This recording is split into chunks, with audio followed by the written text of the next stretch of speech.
Bismillahirrahmanirrahim. Assalomu alaykum qadrli ijtimoiy tarmoq foydalanuvchilari, ijtimoiy tarmoq kuzatuvchilari. Navbatdagi obyektimiz Namangan tumani Mingbuloq Jamashuvda. Qilayotgan ishlarimiz sizlarga manzur bo'lsa, albatta kanalimizni qo'llab-quvvatlab, obuna bo'lib, like bosib qo'yishingizni so'rab qolamiz. Hop, inshaalloh navbatdagi obyektimizda qiladigan ishlarimizni qisqacha video obzor qilib tushuntirishga harakat qilamiz. Shu yerdan aylana zinapoya chiqadi bu yoqqa. Polni oysimon ko'rinishda bo'ladi. Bu yerda plashatka bo'ladi. Plashatkamizda bitta, ikkita, bu yerda esa uchinchi arkamiz bo'ladi. Bu yerda esa ikkita variantimiz bor. Bu yoqdagi zinapoyani aylana qilib bu yoqqa kopiya qilish yoki bu yerdan bu boshga promoy qilib olib tushish. Zinapoyamiz tak ko'rinishi, zerkarniy ko'rinishda bo'ladi albatta.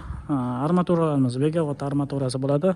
Bu OSB faneralar esa bu yerda esa arkamiz bor. O'sha arkamizga olib kelingan.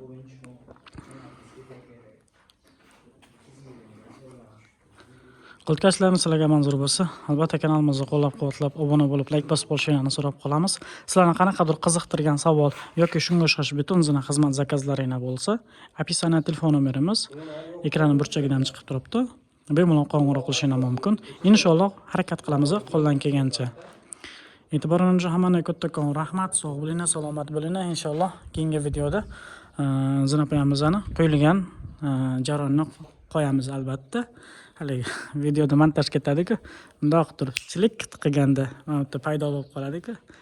Inshaalloh bunda ichilik qilish paydo bo'lib qolish uchun esa biz albatta bir hafta mehnat qilamiz bu yerda.